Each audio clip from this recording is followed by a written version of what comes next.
Hello there and welcome back to the Relegated YouTube channel, and today I'm going to be trying to predict our top 6 in the Premier League for the season ahead and also the bottom 3. If you like the sound of that, do hit that like button, but also most importantly get your predictions down in the comments below. That would be absolutely awesome if you could do that, and it'd just be great to hear your points of view as well. No doubt they will contrast to mine as well, and in my videos I know a lot of YouTube channels don't tend to do it in this sort of way, but as a Liverpool fan, I do like to try and approach these as unbiased as possible, and that's what I'm going to try and do here. If you are a fan of, like, say, Chelsea or, you know, Tottenham or anything like that, don't be offended about your league position that I'm going to choose for you here or wherever I put you. Just try and look at it. I'm trying to look at the facts that are in front that I've got in my head, and also, you know, things like business that's been done. Has there been any progression from the transfer market and stuff like that as well? These are just my initial thoughts. Obviously, things can absolutely 100% change before Thursday. But I want to get it out now, before the Premier League starts. And then we're just going to go and take it from there. I could be absolutely 100% wrong in all of these predictions. Absolutely wrong. And I am absolutely fine with being told that I'm wrong. That's no problem. That's why they're predictions. I can't see the future, but it's just predictions. It's a little bit of fun. We're going to get straight into it. We're going to kick off with the bottom 3, and just in no particular order, I am going for Cardiff, Newcastle and Bournemouth. Now, Bournemouth might be the one that surprises people the most, because Eddie Howe's Bournemouth have actually done some pretty good things in the Premier League. They've played some good football. They've got a nice style of play. They've got some tricky players. They've given us a hard time as a Liverpool fan. They've given us so many hard times, you know, since they've been in the Premier League. The only thing that it looks like to me, and this is just my point of view, it just looks like they haven't done a great deal in the transfer market, to be honest. They have not done a great deal in the transfer market. Not enough, in my opinion, when you look at the likes of Fulham and Wolves, who have come up to the Premier League, and they really have either spent well, they've kept their players that were star players, like Sessegnon at Fulham. They've kept, you know, like Wolves have kept hold of the likes of Ruben Neves, who seems like he can score a cracker from about 40 yards. They've kept these players, key players that got them into the Premier League, and then bought some that were going to give them much more quality and much more depth to handle not only the Premier League and cup competitions. Bournemouth struggled last year, and it just looks like they might struggle again, and they are at the moment one of the worrying teams for me to be in the bottom 3. I certainly hope that I'm proved wrong. I don't mind Bournemouth. They play good football, they've got decent players and a good manager as well. I just don't think that they spend enough, and they're not recruiting the right types of player. Speaking of not recruiting enough, Newcastle. I don't like putting Newcastle in there. I've got no issues whatsoever with Newcastle whatsoever at all. Rafa Benitez, I'm a Liverpool fan. He's one of our favourite managers. He did great things for us. First season that he comes in for Liverpool, wins the Champions League. The man, he's a brilliant manager. You, as Newcastle fans, if you are watching this, you do know that Rafa Benitez, he can pull things out of the bag like not many other managers can. He's going to stick with Newcastle as long as he can, until it is literally impossible for him to do so. This could be the season that it happens. Bringing in players like Rondon, who's been relegated with West Brom, and sending Dwight Gale out and stuff like that, that doesn't reflect of good business for me. It really doesn't. You know, Fulham had Mitrovic last year. They've sealed that deal. He played well for them. Why couldn't Newcastle do that? And then instead, they bring in someone like Rondon, who's like not as mobile, scores less goals than Mitrovic has even in the Premier League. I don't know. I don't get it. And I just think this is going to be a bridge too far for Newcastle. That I'm not 100% that they could go down. But if they absolutely bring in no one else in this transfer window, they are going to be in some serious trouble this season. And then I've got to come on to Cardiff. They just haven't got the quality to be in the Premier League. Like, obviously they got the quality to be in the Premier League. That's disrespectful to say that they don't. But to stay in the Premier League and compete in the Premier League against the teams, the monsters that are even in, likes of Crystal Palace, who struggled last year. They've got talented players like Zaha and that. I don't see that. You know, I don't see that in the Cardiff team, and I could be wrong. Not even going to say that I went and watched. I've seen all of their games they played last season. There's a reason that they got in the Premier League, but they haven't recruited a great deal well in this transfer window. Not in my opinion, anyway. Have they got a lack of funds? I always remember from the last time Cardiff got into the Premier League, I think, did they come up and went straight back down? I can't remember. Their owner apparently wanted to change their shirt colours back in the day and stuff like that as well. I don't know if that all happened. Does he back the club? Does he back the manager properly? I'm not sure. These are all key components that are key to staying in the Premier League. And if you're going to stay in the Premier League, you're going to be looking to be at least 17th and above. And I just think that there's stronger teams than them in the Premier League and those that have come up with them. I do. That's just how I feel. That's who I think will be in the bottom three. No idea what sort of order it would be in, but if you're being relegated, it doesn't really matter if you're 20th or 18th, does it? Because you've been relegated. So that's my prediction for the bottom three. Let me know what you think of that in the comments below. Now, top six, I'm going to go for it. We're going to start from number 1 and we're going to go to number 6. All right, Man City, I think, are going to win the title. I do. I don't think that they're going to be as dominant as they were. I don't think they're going to be in triple figures for points this season. I think it will be double figures. I think they'll be in the 90s.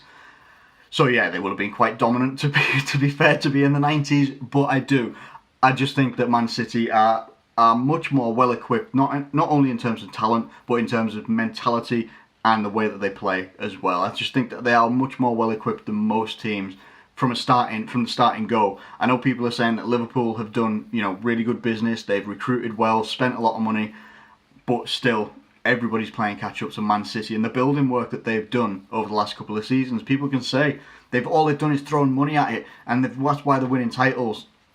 Loads of teams have thrown money at it and they've not won titles. We have not won titles. We've never won the Premier League in its name. We've won the First Division, but not in the Premier League, not Premier League as the name. We've spent loads of money on players in the past.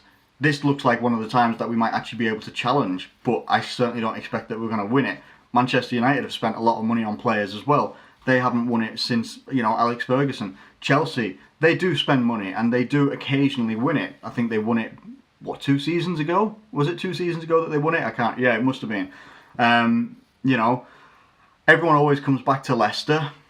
I don't think that's ever going to happen again. I really don't. I think people spend far too much money to even let a team like Leicester do what they did. And I just don't think that's ever going to happen again. Arsenal have been spending some money as well, and I think they're going to struggle to get in top 4. But anyway, this was about Man City. Man City will win the title, in my opinion. Now, we're going to come on to the second place. And the second place team, I do think, will be Liverpool, which is my team, and people may think that's biased. I am purely going on the way that we performed last season as a team and the problems that we've managed to address in the transfer window. We've managed to address, obviously, Virgil van Dijk last season in January. We waited for him, brought him in, got him in. We saw the effect he had in just 5 to 6 months of having him. He was brilliant for us, excellent. We brought in Alisson, world record goalkeeper, not interested in the fee, but he's a brilliant goalkeeper and he will help that defence as well. Bringing in Naby Keita, Fabinho in the midfield not only gives us more options, but it gives us quality in the starting 11 and means we can also have quality on the bench as well, which is something we do sorely lack. We did sorely lack throughout the team. Our starting 11 was good and it could go up against anybody. We've beaten Manchester City 3 times last season, but when it comes to rotation, we weren't the best at it. And this year it looks like we could be. Bringing in Shaqiri as well. Brilliant pre-season so far. I just think that we are, at our best, we are well equipped to be able to finish second. Whether we do or not, I don't know. I'm speaking purely about the Premier League because obviously we've got the Champions League and the 2 other domestic cups as well. This is where it comes in. Can we actually do it? Can we maintain a challenge? I don't know. But I think we're in as good a shape to do it since Rafa Benitez and Brendan Rodgers, who obviously had the best run in recent times, literally dropping the title to Man City. As long as we don't do that, I'm happy to finish second. Top 4 is a priority for me. Top 4 is a priority for me. But I think that we've got the ability to finish second. That's just my opinion. Now, looking at number 3, I'm going for Man United. And that might surprise a few people. Because Man United haven't had the best transfer window this summer. There's been a lot of outcry from their fans. A lot of outcry that they're not getting the targets that they wanted. That there could be players outgoing. There's still even rumours today, and today is Tuesday that I'm recording this, that, Pogba is apparently a target of Barcelona and all this lot, which I don't believe. That Martial is going to be looking to leave, could happen. And then the targets that they're bringing in aren't necessarily appealing to fans. Like, Alderweireld is an appealing one, and it doesn't seem to be getting over the line just yet. No one seems to be impressed with Yerry Mina. I don't really know who he is, to be honest. He scored against England, I think it is. But other than that, I'm not entirely sure. I think that they've still got the ability to be able to finish high up the table. You know, even it's the style of football that obviously that their fans don't seem to like. I don't like watching Man United, not because I don't like the team and obviously the rivalry between Liverpool and Man United. I don't like the style of football, but their style of football under Mourinho, aside from Guardiola, it will always kind of guarantee to a point. Obviously, we saw what happened with Mourinho and Chelsea a few years ago, where they finished. Well, he had them almost in the bottom three, I think, when he got sacked, and then they managed to finish 10th. So it can happen. The negative things can happen, you know, where they're not going to finish where they expect to. Obviously, people will want progression, and from second, the only progression there is to finish and win the title. Don't think that's on at all. I really don't. And I just think that even though they're not going to win the title, I think that they'll still be stronger than a couple of those that are below them. I really do. And the style of play will play into that as well. I don't think you're going to see expansive, expressive football. I think you're going to see more of the same. Probably more what they would call park the bus football from Manchester United. But I think that they will finish third. And look, they could finish lower, and I could be wrong. They could finish higher. I could be wrong there as well. But that's just my opinion on Manchester United at the moment. And number 4, getting to the final 3 teams right now. 4th place, I have Arsenal, and that one's probably going to shock a few people as well. I think that Arsenal will be able. I think the way that Arsenal are going to have to approach this season under a brand new manager, first brand new manager they've had in 22 years, the way they're going to have to approach it, they are going to have to do similar to what Liverpool did when we had Suarez. You just have to go out there and absolutely try and outscore your opponents, because your defence isn't the best. Your goalkeeping situation, alright, Petr Cech, he was good at one point when he was at Chelsea, not the best goalkeeper. Bernd Leno, can't comment on him to be honest. I don't know what he plays like. I can only say what he's like in FIFA, and that's not accurate. So I can't say what Bernd Leno's like. The fans seem to be a fan of him from what you see online, but I'm not sure. And obviously, yeah, I think the defence, you know, likes of Bellerin as well. I think they've got a left back injured now for like the first 8 games of the season, Kolasinac. They're going to have to front load the way that they play games, and what I mean by that is you're going to have to abuse the pace of Lacazette, the pure sheer pace of Aubameyang, and the power and the pace of Lacazette, and just try and score as many goals as you can. And if you do that, you can finish inside top 4. I just don't think that the defence is good enough to finish higher than that. That's all I would say. From someone who supports a team whose defence has been pretty awful in recent seasons. That is just my opinion. I think that Arsenal have the ability to be able to do that. They've got a good midfield. They've got a good young lad who I watched one of their pre-season games, and he's called Guendouzi or whatever his name. I don't know how you say his name. Looks like a bright young lad. Young midfield. Looks like a small David Luiz, to be fair, but actually with footballing ability. And yeah, he surprised me. I think that they've got the ability to do this. They've got the ability to go out there and score goals. They've got very potent strikers on their day. Maybe they're missing a winger to give them maybe like a proper outlet into the, like, you know, crossing into the box. But again, they've still got the likes of Mkhitaryan. They've got Mesut Ozil. Maybe Ozil will actually thrive in this system where attacking will be probably the first base of attack. I think that's what they'll do. It's Kevin Keegan football. They're going to have to go and do Kevin Keegan football. Go and outscore the opposition.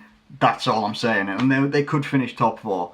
You know, some Arsenal fans are saying that they should be challenging for the title. I think you've got to be realistic, because you haven't challenged for the title properly for a fair few years.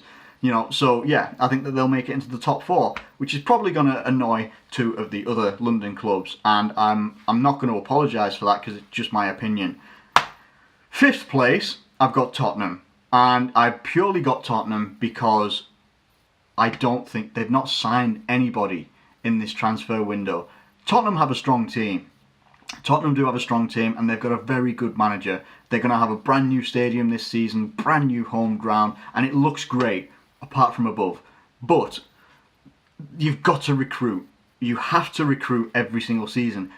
If they do it, bringing in Jack Grealish is not going to be enough. It's not going to be enough to challenge that top 4 or get higher than Tottenham did last season. It's not.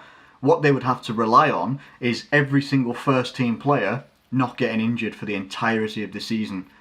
Harry Kane always seems to pick up an injury. Dele Alli has not been on form since his first season at Tottenham, or maybe his first 2 seasons at Tottenham, I can't remember. But, you know, he's not hitting the heights that he should be. And you really are putting a lot of pressure on your first team footballers to not only start the season very well, when a lot of them have been at the World Cup, but maintain that throughout the entire season and juggle the Champions League, you know, the FA Cup, the Capital One Cup, or whatever it's going to be called this year. I don't know. I just think that if they don't have a serious next 2 days in the transfer window, they will not finish in the top 4. That is just my opinion. They do have a very strong team, but I don't think they're going to be able to sustain it over a long period of time. That's just my opinion. I know that there's going to be people that disagree with that, and yeah, no apologies. In 6th place, Chelsea.